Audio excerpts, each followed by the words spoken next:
Rolling. 5, 4, 3. My name is Jamie Clemons. I'm the director of the Syracuse-Wawasee Museum, and I will give you a little bit of history about atlatls, and we will also be doing a demonstration on the use of atlatls. So atlatls were invented prior to 20,000 years ago. Archaeologists' oldest finding is somewhere between 17 and 20,000 years ago. So we estimate that the oldest atlatl usage was somewhere around 40,000 years ago. Most ancient and modern civilizations that are more primitive use atlatls. They've recently become a little bit more popular. And each atlatl looks different according to its environment that it's being used in. This particular one is a Nanotope. It is more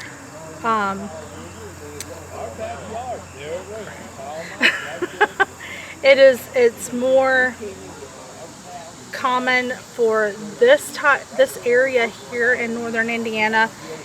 It would be more of a traditional use. It does predate the bow and arrow technology.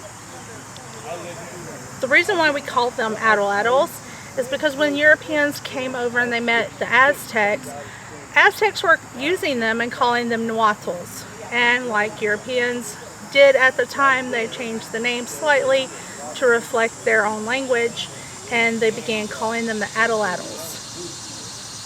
Europeans had forgotten about this technology until they came to the New World, all of the Americas, and began seeing the natives from the Americas using them. All of them are made out of either wood, ivory, or bone, or a combination of all of those materials. We have a reproduction here that we keep in the museum, and it has deer antler on the end for the nib, and it's made out of wood and some leather and sinew. The ones that we are using today are ash wood, and they have cherry wood nib on them because the cherry wood is a lot more, it's a lot stronger than the ash. So you want something really tough on the nib that's going to really carry that dart through on your throat. Most atlatls go between 5 inches and 48 inches. This particular one that we're using today is 24 inches. It's a pretty standard length for most atlatls, and the one that I'm personally most comfortable with. These 3 that I have here, they're all the same. They're all Nanotopes. They're just a little bit different as far as decorations. But I purchased them all from Thunderbird Atlatl online, and they're very reasonably priced. And if you're interested in Thunderbird Atlatl, they also have several different kinds of atlatls that they sell in different, some have a post on them that help you hold the dart. I personally prefer this one because I like the challenge. Now, the atlatls are traditionally painted or decorated. That's why I've done several different methods on these. This one, I just used a torch and brought up the rings of the tree just to make it look a little prettier. The black one that we have is carbonated, and then the other one I just used artificial sinew to decorate it out a little bit more than just plain. Atlatls are used as an additional lever. When you're throwing a spear or a dart, there's only so far you can throw it with under your own power. You would have 3 levers in that way, so your shoulder, your elbow, and your wrist. What the atlatl does is it adds an additional lever, allowing the user to throw their dart approximately twice as far, if not farther, than they could under their own power of their arm. Spears or darts come in 2 styles. This one is called a self. The point is built into the shaft, and we've been using these, so they're pretty dirty. But the there's the point. It was just carved into the wood here. Competition wise, you're going to see metal pointed or metal tipped to give you a little bit more, it adds a little bit more weight. And if you're going hunting, you want something a little bit sturdier than just a wood carved point. And then we also have a compound. This is the partner to our reproduction atlatl. Compound is a shaft, so your spear, and it's hollow on the end. Because when you're going hunting and you've spent time making or searching for the perfect piece of wood that is as straight as possible, you don't want to lose this if possible. So it was developed that you could have a small shaft and you would put your arrow point on it, or your flint point, or if you've got if you're a little bit more modern, you would have a steel point on it. And what happens is when you go hunting, and if you're hunting for something, let's say a deer, when you use your atlatl and you throw your dart and this point hits the deer, as the deer runs away, this part falls off, your big shaft here, and this part stays into the deer. This is a lot easier to replace than this is.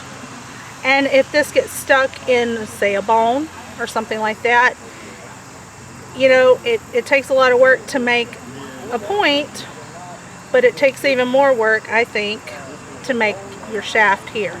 At least keep it straight and make it run or fly as well as it can. Atlatls often had banner stones on them. These again are from the museum collection. These two are halves, and then this one is the center. So this one's a winged, so if you can imagine, it would look, yeah, something like that on both sides. This one's also a winged, it's just shaped a little bit differently, but I think that this one would be shaped more like this one. Now what these did was they went on your atlatl, and they would be lashed on, and they give weight to the atlatl so that you can put more force behind your throw.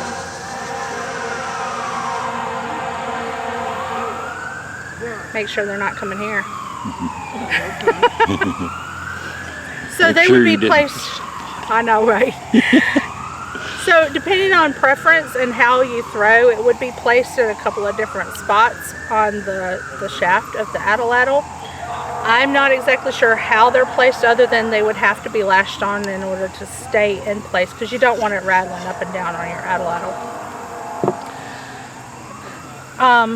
The artifacts that are in the Riker frames are examples of different flint points that would be put onto a spear or a dart, and it would really depend on what you're hunting for. If you're hunting for something like a deer, you might want something a little bit bigger so that it'll penetrate better, but if you're hunting for something like a rabbit or fish or something like that, you would want something much smaller in order to catch them better.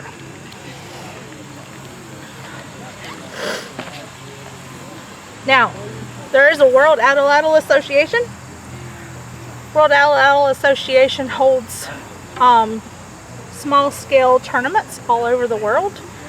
The world record for throwing a dart with an atlatl was done in 1995 by a gentleman from Colorado. He had a carbon fiber atlatl and an aluminum dart, and his throw was just under 283 yards. Now, the world record for a setup similar to what we have today, which is all wood, is held by a gentleman in Finland, and his throw was 252 yards, and that was in 1965. So, also, those of you that have a dog and your dog loves tennis balls, you've probably got one of those tennis ball throwers. you're using an atlatl. So I'm going to grab a couple of darts here. Yeah, throw it on, just leave it on there. It'll be fine. I'm human too, right?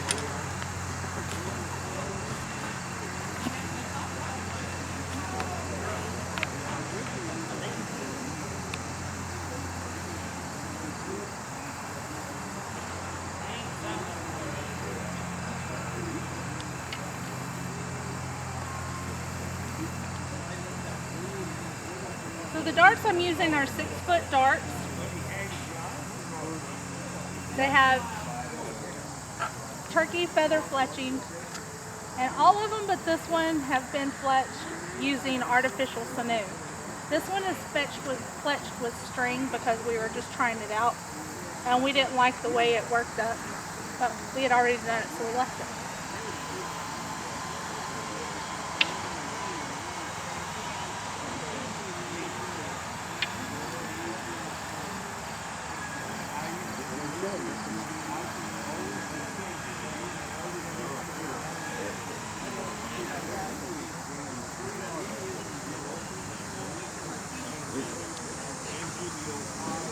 I know, don't make me mad, right? So we have our field marked at 25 yards. We have it marked at 5-yard increments. My shortest one went right around the 25-yard mark. My longest one's probably closer to 35 yards. I'm still learning. You can always learn. But I'm getting better. So maybe one day I'll add a banner stone and see how well that works. So like I said, I'm Jamie Clemons. I'm with the Syracuse-Wawasee Historical Museum. I'm the director there. We are open year-round, Tuesday through Saturday, 10 to 2, and sometimes during special events for the community center. Come on out and visit us. We're right on the lake, Syracuse Lake in Syracuse, Indiana. Thank you. Hi guys. Good job. Hi there. I think you guys were here